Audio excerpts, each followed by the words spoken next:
What's good, ladies and gentlemen? Welcome back to the second installment of What If Naruto with Sage Mode. On the last part, I completely forgot to mention who the actual artist for the Naruto PNG that I used for this thumbnail was. Now, the artist was iCare on Instagram, and you can find her link down below. That said, enjoy the video. Hey Ross, sauce it up.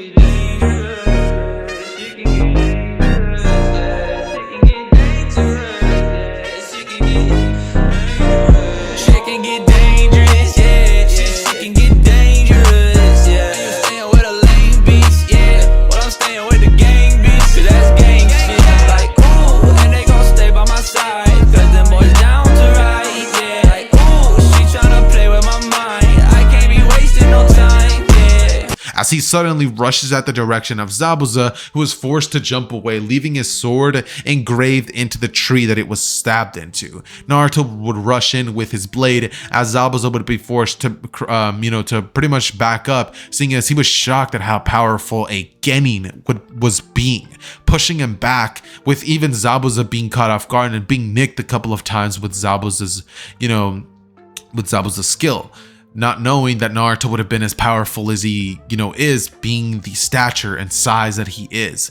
Zabuza eventually would kick Naruto away and would rush in towards the direction of his sword, as Kakashi would kick Zabuza back, telling him that there are no fair fights here, going on to essentially pretty much jump Zabuza, as Kakashi ruthlessly just lunges in with a Sharingan up and begins to throw many attacks that would actually catch Zabuza off guard. At this current moment, Haku would be hiding behind the trees, wondering if he should jump in, as Zabuza would begin to get absolutely curb stomped by Naruto and Kakashi, who were both just putting that work in.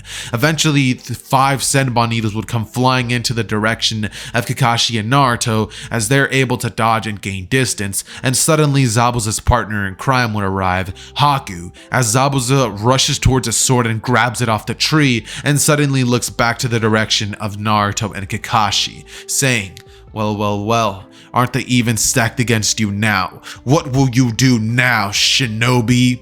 As suddenly, we then cut to Sasuke just watching this in just disbelief. Naruto's keeping up with Kakashi, and Sasuke, all he can do is sit there in terror. Sasuke has one thought in the back of his mind: do something, help. How do I become useful in the situation? But nothing comes to mind. Sasuke is scared out of his mind, and he doesn't know what to do. He doesn't know what to say. Naruto is just simply beating down on Haku with a sword, as Haku's using Senbon and trying to outspeed Naruto, trying to get an opening for the Crystal Mirror Jutsus, but Naruto is a different animal. He's not leaving a second to breathe for Haku. He's not allowing Haku to power up, to use some insane jutsu, because Naruto is trained to kill and to get the job done fast. Naruto is not wasting time, and eventually he would end up cutting off the head of Haku. As Haku's head would roll down onto the ground, Kakashi would end up finishing his part of the job after having tricked Zabuza into thinking that he can see the future. A Chidori would pierce the stomach and heart of Zabuza. And I said stomach and heart, but more specifically heart, as Zabuza would cough blood out onto Kakashi's face, and Sasuke would simply watch as Naruto would murder somebody coldlessly and effortlessly, as if he had simply just taken a walk to the park or something. It was nothing to Naruto. Naruto turns back to the direction of Tazuna, Sasuke, and Sakura, and tells them that it's about time to continue the mission, looking to Sasuke before telling him that he better be ready to carry Kakashi the entire way there, seeing as he's simply been there watching that Sakura can simply hold her kunai out and be on watch. Naruto's gonna be relaxing. He would go on to take a nap, and eventually the boat ride would end, leading them to arrive just outside of Tazuna's home, where Tsunami would be waiting for them all to arrive. Suddenly, they begin greeting each other, and Kakashi would be put down in the other room, when suddenly Inari would make his presence known to the team and would begin to essentially disrespect Team 7, saying that they're just gonna lose to Gato anyways.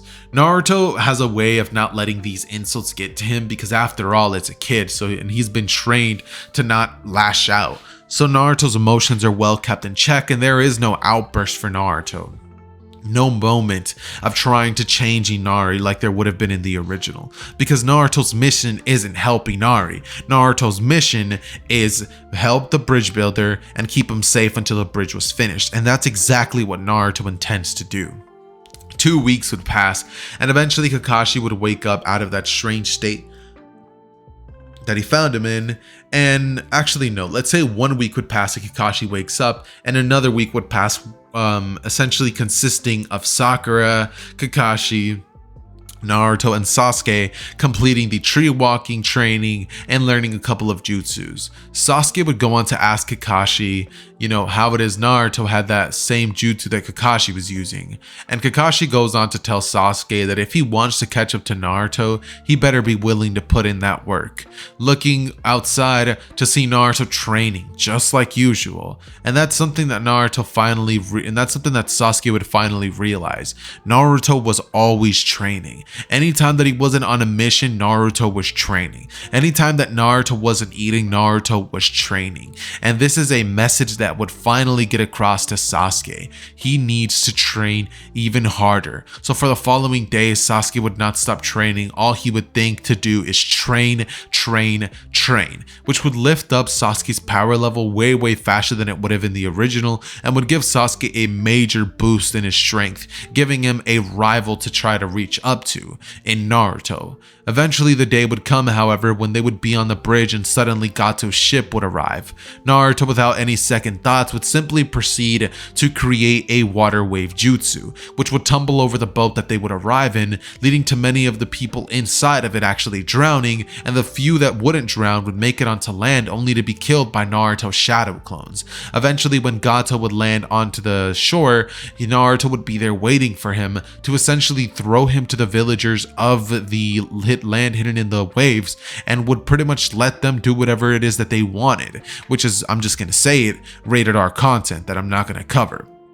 But Gato, just to put it lightly, would get what he deserves. And eventually, after this is all said and done, the bridge would be named the Great Naruto Bridge like in canon, leading to the team returning to Konoha only to brief Hiruzen on all the events that had just transpired. Kakashi would tell Naruto that he did a great job like usual, and Naruto would tell Kakashi that he needs to train harder to make sure that that Sharingan deficiency doesn't get them killed one day. Kakashi would tell Naruto that he used to be the one to tell him to train harder, and now that the roles are reversed, he thinks he's a big shot, isn't he? Naruto would say that he's not a big shot, but even Kakashi himself knows that he's been slacking through these past couple of years on his training. That a couple of years ago, no ninja in the Hidden Leaf Village could have compared to you, your ruthlessness, your skills, but you've let yourself go, Kakashi. He walks out of the room, and suddenly Sasuke, Sakura, and Hiruzen are dumbfounded, as Hiruzen simply thinks that maybe it wasn't the best choice to enlist Naruto in the Anbu at such a young age, not letting Naruto experience what it's like to be himself, to have a personality, not just simply think about missions and getting stronger. He regrets that, but it's too far gone for anything to be done at this point. And suddenly, we're now going to be cutting into a different perspective, which would actually be the perspective of Naruto as he turns the corner and sees Konohamaru as well as his three little friends getting picked on by Kankuro, who at this current moment was holding Konohamaru up by his shirt, telling him if he has some sort of death wish. Naruto, upon seeing this, would turn to Konohamaru, as Konohamaru asked Naruto to save him, and Naruto definitely does oblige. Seeing as that's the grandson of, the man who trained him when he was younger, he's definitely gonna save his life. Naruto walks in casually, strolls in and walks past Konohamaru, before then looking at Kankuro with a death stare and asking him if he wishes to start another great war. Kankuro would ask him what he's talking about, and Naruto would simply say, that's the third Hokage's grandson you're holding up by the throat. As Kankuro immediately drops him and begins to pretty much plead that he had no idea, that he's sorry. And Naruto would then ask him, so if that was any other Leaf citizen, you would have damaged them with no regard for their lives, and that would have been fine? Leaf Shinobi or, third Hokage's grandson or not, that was unforgivable. He would begin to get ready to pretty much begin fighting Kankuro when suddenly we would actually see one of the, one of the Jonin walk past and begin to essentially calm the situation down, telling Naruto that they are here in good graces for the Chunin exams. Naruto then goes on to explain that the Chunin exams is where he's going to be getting that treatment he deserves, that he got saved from today. And Kankuro would have a ton of sweat dropping down, seeing as he could just sense overwhelming power coming off of Naruto. Keep in mind, Naruto is not on the level of any of these ninjas that are even in the series as of this current moment. He took Haku out very blatantly quickly, and I want you guys to understand that Naruto is not weak at all. This time around, Naruto is about as broken as you can possibly get.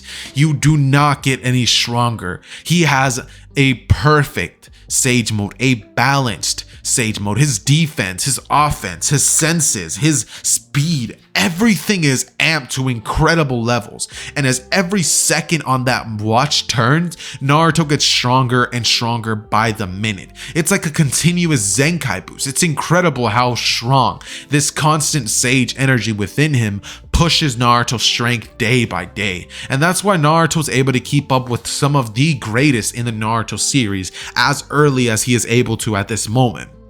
That said though, eventually the day would come when Kakashi briefs the team about the Chunin exams, and Naruto would of course go on to accept, saying that he, obviously was already a Jonin, but the team can't just go with 2 members, right?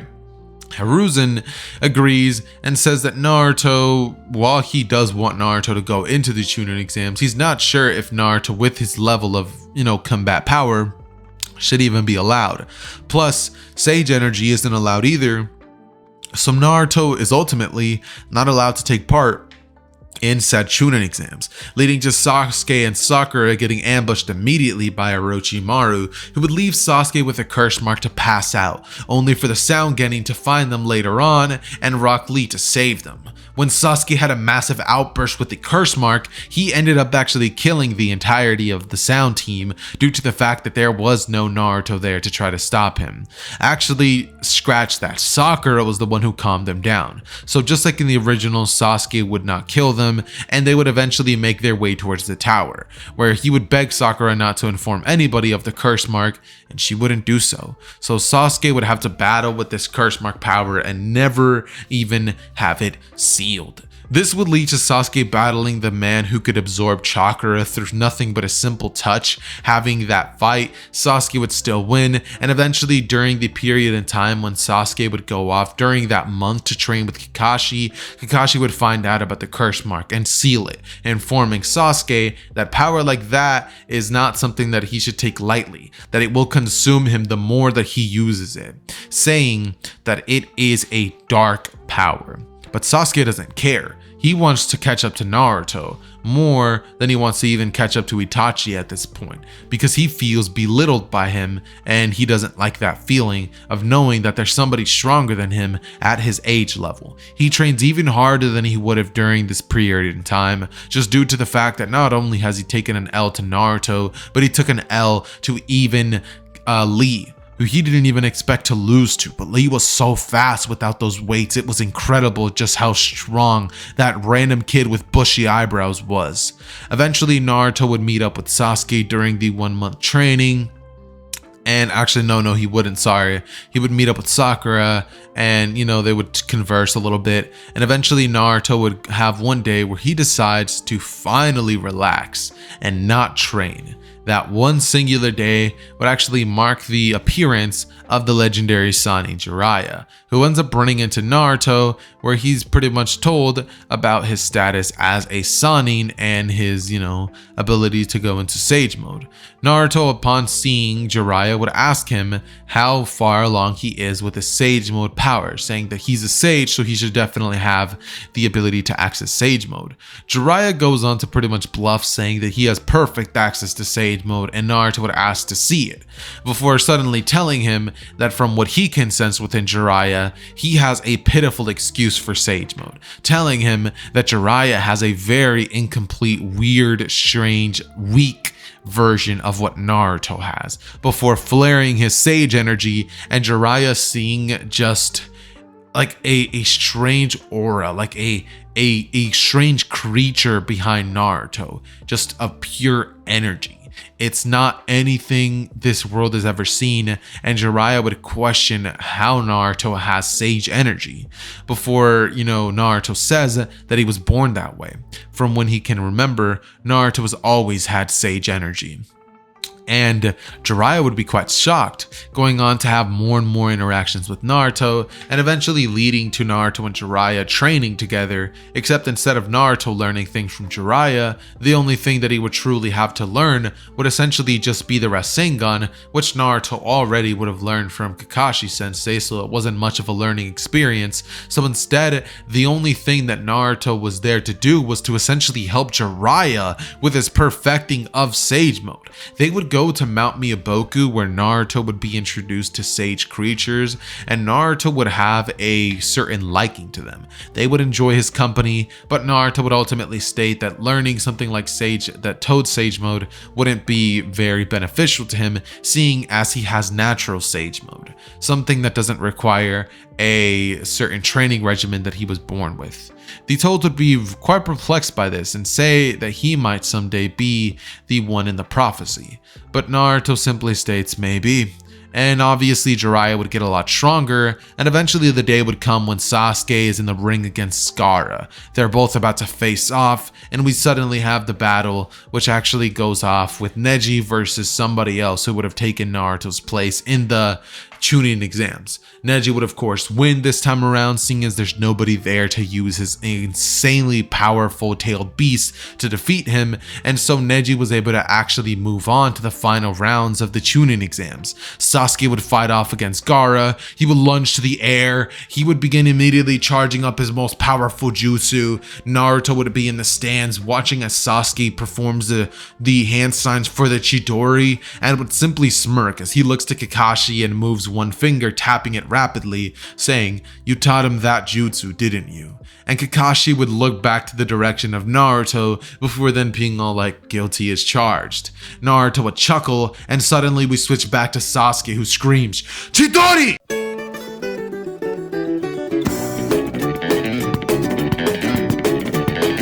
Like for part 3!